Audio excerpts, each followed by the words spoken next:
Assalamualaikum warahmatullahi wabarakatuh. Selamat pagi anak-anak Ibu.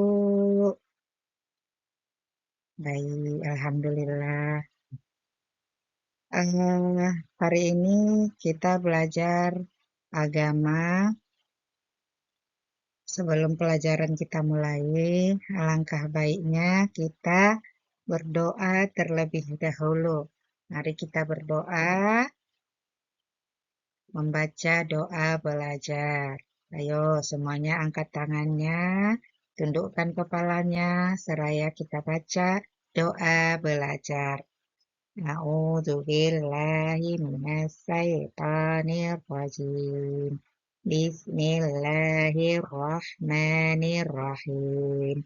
Raditu billahi rabba wa bil islami dina wa bi muhammadin nabiyya wa rasula rabbi zidni ilma warzuqni fahma birahmatika ya arhamar rahimin.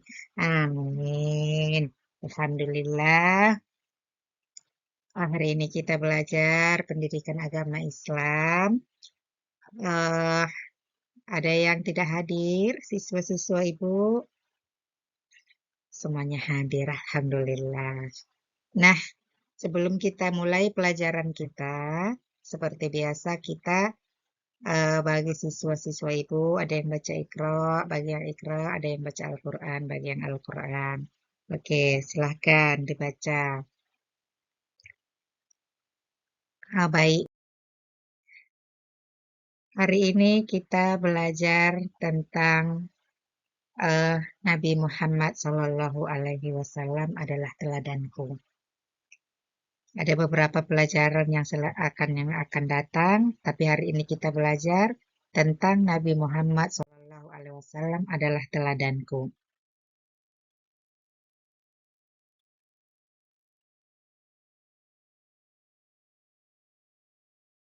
Nah, Nabi Muhammad Shallallahu Alaihi Wasallam adalah teladanku. Seperti kita ketahui bahwa Nabi Muhammad Shallallahu Alaihi Wasallam adalah Nabi yang terakhir, Nabi yang ke-25, di mana nabi-nabi yang wajib kita ketahui. Nabi Muhammad adalah penutup para nabi dan rasul. Setelah Nabi Muhammad, Allah tidak mengutus seorang rasul pun kecuali hanya pada diri Nabi Muhammad SAW terkumpul berbagai sifat mulia. Sifat mulia harus diteladani dan dipraktekkan dalam kehidupan sehari-hari, seperti sifat percaya diri dan mandiri, agar kita menjadi manusia yang terpuji.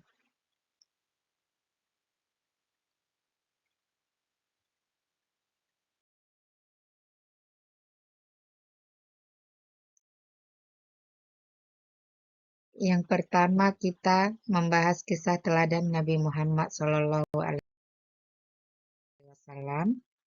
Kedua nanti kemandiriannya.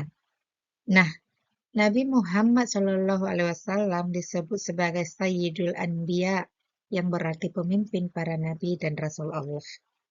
Nabi Muhammad SAW memiliki kejujuran dan kecerdasan. Banyak sifat mulia yang dimiliki oleh Nabi Muhammad. Bahkan sifat tersebut sudah dimiliki Nabi sejak kecil. Itu pun keutamaan Nabi Muhammad SAW. Sejak kecil Nabi Muhammad SAW sudah menunjukkan sikap percaya diri. Ketika lahir, Nabi Muhammad dalam keadaan yatim. Ayahnya meninggal ketika beliau masih berada dalam kandungan. Ketika berumur 6 tahun, ibunya juga meninggal. Jadilah Nabi Muhammad anak yatim piatu. Meskipun yatim piatu, Nabi Muhammad SAW tetap percaya diri. Beliau tidak merasa minder dengan teman-teman sebayanya saat itu. Di bawah asuhan kakeknya, Abdul Muthalib, Nabi Muhammad tetap ceria pada usia 8 tahun. Sang kakek meninggal dunia, Nabi Muhammad SAW kemudian diasuh oleh pamannya, yaitu Abu Thalib. Sejak kecil, Nabi Muhammad memiliki sikap mandiri. Pada usia 8 tahun, Nabi Muhammad mengembala kambing. Karena kejujurannya, banyak penduduk Mekah yang menitipkan kambingnya untuk digembalakan Nabi. Upah mengembala kambing tersebut digunakan untuk mencukupi kebutuhannya sehari-hari. Saat usia 12 tahun, Nabi ikut berdagang ke Syria, menemani pamannya sambil belajar berdagang. Nabi bekerja di tempat Khadijah menjadi pengantar barang dagangan bersama kafilah dagang. Nabi Muhammad menjalankan tugasnya dengan penuh tanggung jawab. Khadijah sangat puas dengan pekerjaan yang dilakukan Nabi Muhammad. Nabi Muhammad sangat percaya mereka memberikan julukan Al-Amin kepada Nabi, yang berarti orang yang dapat dipercaya.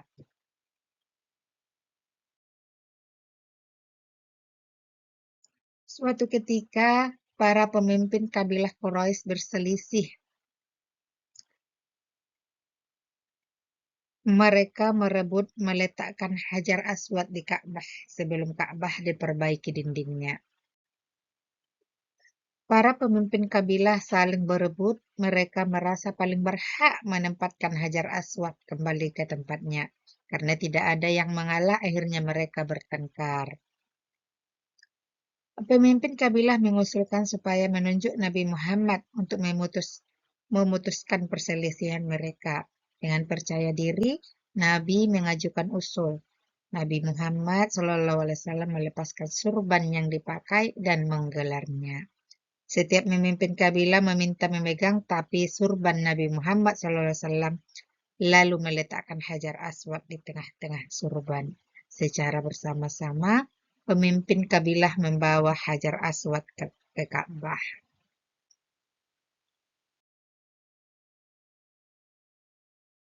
Ketika berdakwah, Nabi Muhammad juga percaya diri, meskipun kaum Quraisy menentang Nabi Muhammad SAW. Nabi mengajak penduduk Mekah untuk menyembah Allah dan menyuruh untuk meninggalkan berhala.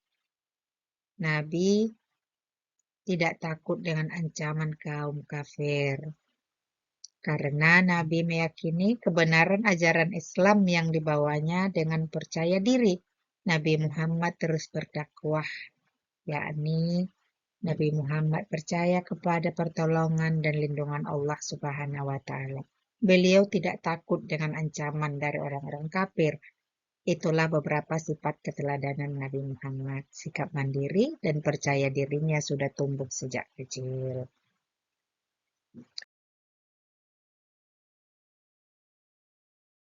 Nah, dari kisah Nabi SAW tersebut bisa diperoleh beberapa teladanan sebagai berikut. Nabi Muhammad SAW adalah insan, seorang yang memiliki akhlak mulia, sebagaimana diterangkan dalam surah Al-Quran ayat 4, yang artinya surah Al-Qalam ayat 4, yang artinya, dan sesungguhnya engkau benar-benar berbudi pekerti yang luhur. Yang kedua, kisah teladanan Muhammad itu yang kedua yaitu seorang yang sabar dan tabah dalam menghadapi segala rintangan dan penentangan ketika berdakwah, yakni menyerukan untuk menauhidkan Allah.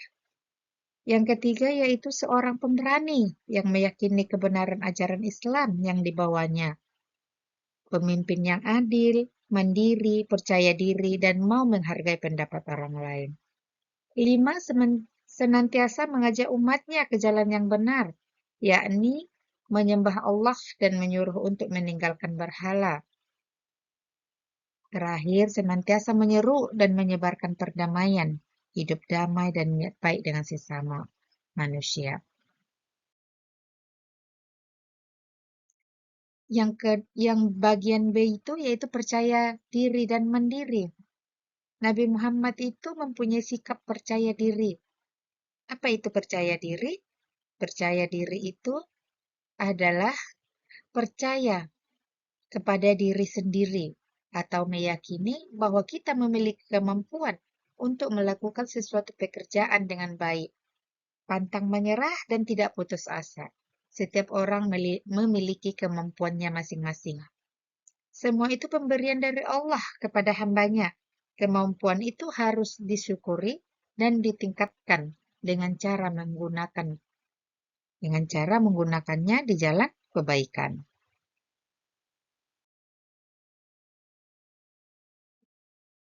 Nah, ini ada satu contoh sikap percaya diri. Contoh sikap percaya diri, kita harus percaya diri dengan cara mengerjakan dengan sungguh-sungguh. Jangan mudah putus asa ketika dapat kesulitan. Kesulitan itu merupakan tantangan yang harus kita hadapi. Dalam beribadah, contohnya dalam beribadah, kita harus percaya diri. Yakinlah bahwa Allah melihat semua ibadah kita. Lakukanlah ibadah karena ingin mendapatkan ridho Allah, agar Allah memberikan pahala kepada kita. Yang kedua yaitu sikap mandiri. Mandiri itu melakukan sesuatu sendiri tanpa meminta bantuan orang lain. Semua yang menjadi tugas dan tanggung jawab kita dilakukan sendiri dengan penuh tanggung jawab. Anak yang mandiri tidak suka bermalasan, tidak suka menggantungkan diri kepada orang lain, dan tidak juga suka menyuruh orang lain menyelesaikan tugasnya. Ia lebih senang mengerjakan sendiri sesuai kemampuannya. Contohnya, mandi 2 kali sehari, menyiapkan perlengkapan sekolah, belajar setiap malam, merapikan kamar, membersihkan rumah, menyiram tanaman, dan banyak lagi. Itu semua adalah tanggung jawab kita. Harus melakukannya sendiri setiap hari, tanpa harus menunggu diperintahkan ayah sama ibunya.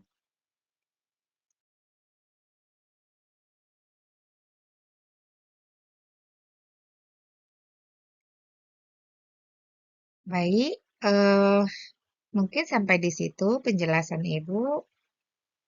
Tugasnya di rumah, silahkan baca kembali tentang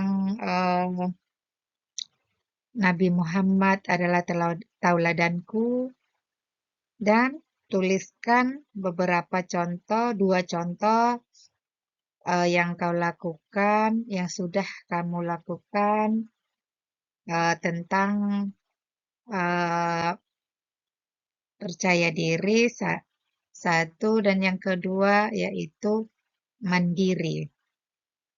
Baik, mungkin sekian. Terima kasih. Semoga ilmu yang Ibu sampaikan bermanfaat bagi anak-anak Ibu. Sekian, terima kasih. Billahi taufiq wal hidayah. Assalamualaikum warahmatullahi wabarakatuh.